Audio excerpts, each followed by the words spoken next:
अनु बेटा, तूने आज तेरे बाप की इज्जत बचा ली। आर्या जी और उनके परिवार के सामने मेरा सर झुकने से बचा लिया तूने। डर के मारे मैं तो जम गया था, मुझे समझ में नहीं आ रहा था कि मैं क्या करूं। बेटा, तूने सब अच्छे से संभाल लिया। तू सिर्फ इस घर का मान नहीं, मेरी ताकत भी है।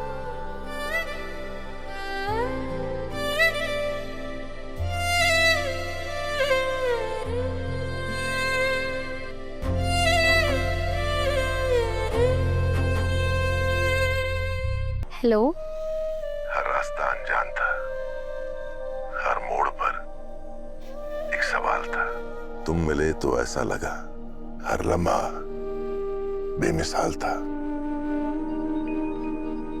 मेरी हर सांस की लकीर अब तुम्हारी हथेली पर मिलती है, क्योंकि मेरा सफर शुरू होता है मुझसे और खत्म होता है तुमसे तुम तक, तुमसे तुम तक। अनु, थैंक यू नहीं बोलूंगा, क्योंकि थैंक यू बहुत छोटा वर्ड है उस खुशी के आगे जो तुम्हारी लाइंस पढ़कर मुझे मिली है। और तुम्हारी तरह मेरा भी सफर खत्म होता है तुमसे तुम तक,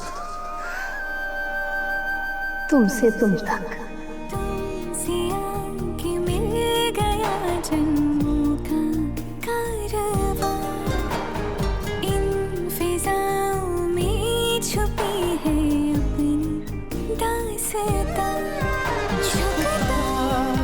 सजदे में तेरे हर पल है मेरा फलक, मेरी सांसों का ये सफर बस है तुमसे तुम तक, तुमसे तुम तक, तुमसे तुम तक।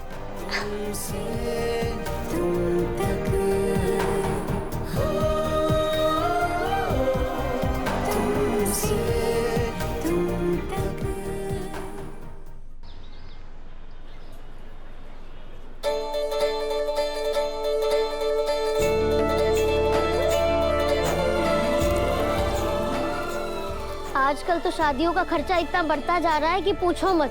पहले शादियां 2 घरों को जोड़ने के लिए होती थी, अब तो बस बैंक बैलेंस तोड़ने के लिए होती है। एकदम सही बोल रही है तू बोली। अरे आजकल तो ऐसा हो गया है कि आम आदमी को अपने बच्चे की शादी करने का मतलब अपनी जीवन भर की सारी पूंजी एक बार में सफा चट कर देना। लेकिन मेरे शर्मा जी ने तो सारा इंतजाम कर लिया, सबको एडवांस भी दे दिया है, अब कोई टेंशन नहीं।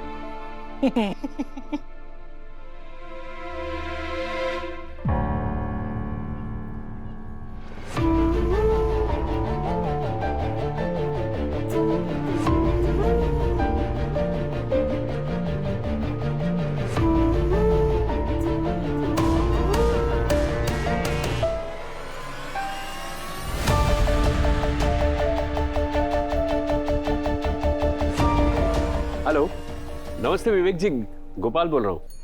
वो बैंक लोन के पैसे अभी तक अकाउंट में जमा नहीं हुए। क्या गोपाल जी, आपको भरोसा नहीं है क्या बैंक पे? आ जाएंगे आपके पैसे। बार बार ऐसे फोन करके क्या होगा? काम होने में वक्त लगता है ना। सॉरी, मेरा वो मतलब नहीं था विवेक जी, थोड़ा परेशान था इसलिए फोन किया था। और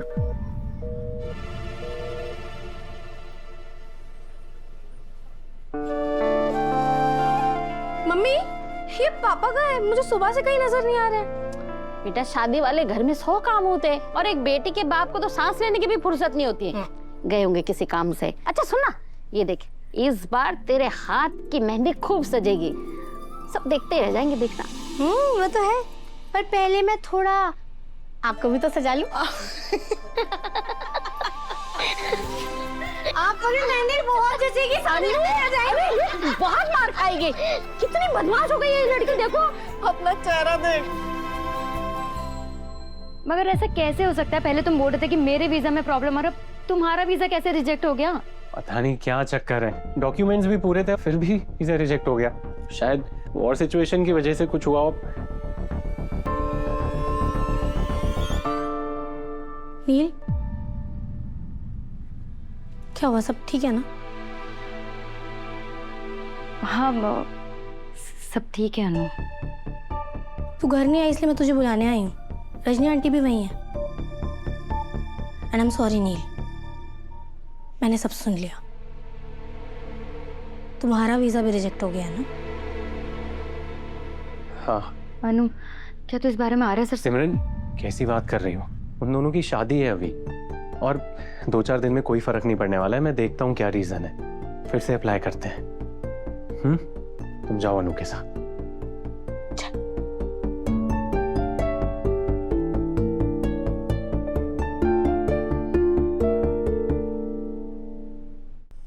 इसे अच्छे से फिट कर दीजिए। ओके गुल्लू, एक्सक्यूज मी। सो मुझे ऑर्किड्स चाहिए, वो भी थाईलैंड इंपोर्टेड। लोकल फ्लावर इस घर में नॉट अलाउड है, आप प्लीज इस पॉइंट को नोट कर लीजिए। एंड ड्रेप्स पर जो फॉइलिंग होंगे ना, वो बिल्कुल सटल एंड क्लासी लगना चाहिए। मतलब घर में कोई एंटर करे ना दरवाजे से तो उसे पता चल जाए कि वर्धन्स का क्लास क्या है। Please note this. मॉम, मैंने द हिना मेहंदी स्टूडियो को बुक कर दिया है। उनके पास बहुत ही ऑर्गेनिक मेहंदी मिलती है और उनकी जो मेहंदी होती है ना, बहुत ही क्लासी ब्लैक कलर देती है। हम दोनों को वही मेहंदी लगाएंगे। Okay, I'll see you। इसे क्या हो गया है? कल तक तो शादी को लेके एकदम चिढ़ मची हुई थी, आज देखो वेडिंग प्लानर बनी है। इसका कुछ नहीं पता चलता माँ मुझे। सोचता हूँ इसके दिमाग में ना कैमरा फिट करके देखूं कि कब कौन सी मूवी चलती रहती। शायद कल जो हुआ उसका असर है। हो सकता है। आर्या कहाँ है? तो शाम हो गई, ये सुबह से नीचे तक नहीं आया।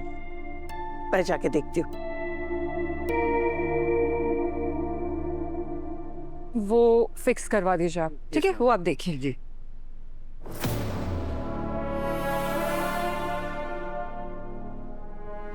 उस लो क्लास अनु के लो क्लास दिमाग में इस घर में आते ही ये बात फिट करनी है मुझे कि इस घर की इंचार्ज, बहू इंचार्ज मैं हूं और मैं ही रहूंगी।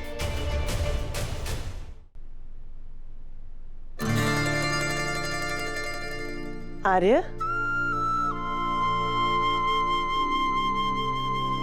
ये क्या? तू तब से यहीं बैठा है? बैठो ना माँ, बैठो। ये देखो कितना अच्छा लिखा है उन्होंने।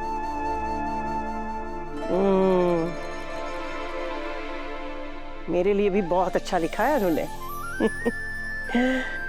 पता है आर्य, उसे मुझ में अपनी माँ नजर आती है। और सच कहूं,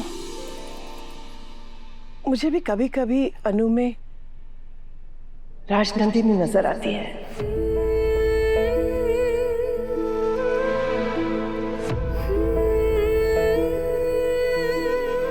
हमारी राजनंदिनी की कमी जो इस घर में है, वो अनु पूरी करेगी। नहीं माँ, अनु राजनंदिनी की जगह कभी नहीं भरेगी। अनु खुद इस घर में अपनी एक अलग जगह बनाएगी। उसकी अपनी एक अलग पहचान होगी।